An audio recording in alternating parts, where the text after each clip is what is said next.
Història de Xixona al balcó. Tomàs Domínguez, jutge de Xixona.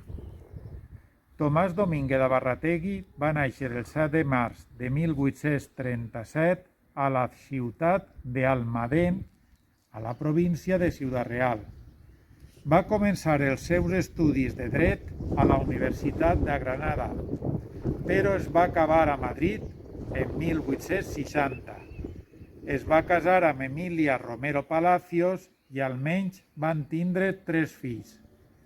La seva relació en Xixona està relacionada amb la justícia, ja que es va traslladar en juny de 1875 per a fer-se càrrec del juzgat de primera instància.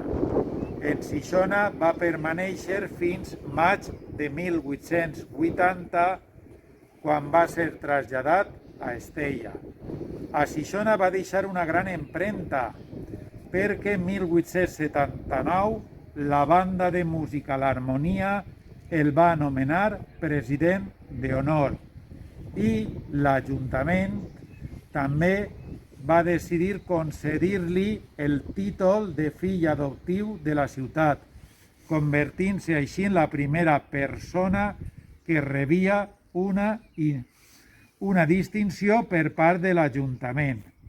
Va continuar la seva carrera judicial i en 1908 va ser nomenat magistrat del Tribunal Suprem. Es va jubilar en 1911 i va morir el 17 de juny de 1915. Quan aquesta notícia va arribar al poble, l'Ajuntament va decidir otorgar-li el nom d'un carrer.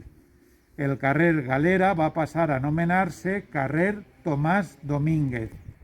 En 1998 va haver un nou canvi de carrer, perquè el carrer Galera va recuperar el seu nom, mentre que l'antic carreró del Casino va passar a anomenar-se carreró de Tomàs Domínguez.